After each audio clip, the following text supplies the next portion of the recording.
تفتكر انك ممكن تحب موبايل؟ انا بقى حبيت الموبايل ده، وده موبايل فيفو اكس 200 اف اي. موبايل اكتر حاجه خلتني احبه هي التصميم. تحس الموبايل فلاج شيب وشكله شيك وشبابي وعصري وصغنون كده في الايد ومسكته مريحه جدا. وخليني اقول لك، مع الحجم الصغير ده مش هتفقد اي حاجه من امكانيات الفلاج شيب، لان ده يعتبر اقوى فلاج شيب كيلر جاي من فيفو. غير التصميم الشيك ده، هتاخد مقاومه ميه بمعيار اي بي 68 و69، بالاضافه لشاشه جامده جدا LTPO AMOLED بتديك درجه سطوع لحد 5000 نتس، مع حجم الشاشه اللطيف الكيوت ده 6.3 بوصه، وطبعا عليها طبقه حمايه شيلد قويه جدا علشان الصدمات. وعندك هنا المعالج الرائد، معالج الفلاج شيب ميديا تك دايمنستي 9300 بلس اللي بيجي 4 نانومتر، وبيديك اداء صاروخي في الالعاب وفي التصفح وفي اي حاجه بتعملها على الموبايل وبدون اي سخونه.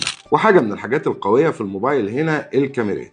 عندك الموبايل فيه 4 كاميرات، كاميرا رئيسية 50 ميجا بكسل بفتحة عدسة 1.9، وكاميرا تانية 50 ميجا بكسل بعدسة بيريسكوب، وكاميرا أخيرة للألترا وايد 8 ميجا بكسل، والكاميرا الرابعة دي كاميرا السيلفي اللي بتكون 50 ميجا بكسل. أداء الكاميرات كلها ممتاز، وخصوصا مع تعديلات الذكاء الاصطناعي اللي فيفو بيقدمها. مع بطارية عملاقة 6500 ملي أمبير، مع الحجم ده هتقعد معاك تقريبا حوالي يومين ونص استخدام طحن، وشحن سريع جاي معاه في الكرتونه 90 واط. فلو عجبك الموبايل وعجبتك فيديوهات الموبايلات الصغنونه كده المختلفه، سيب لي كومنت، هبعت لك السعر وكل التفاصيل.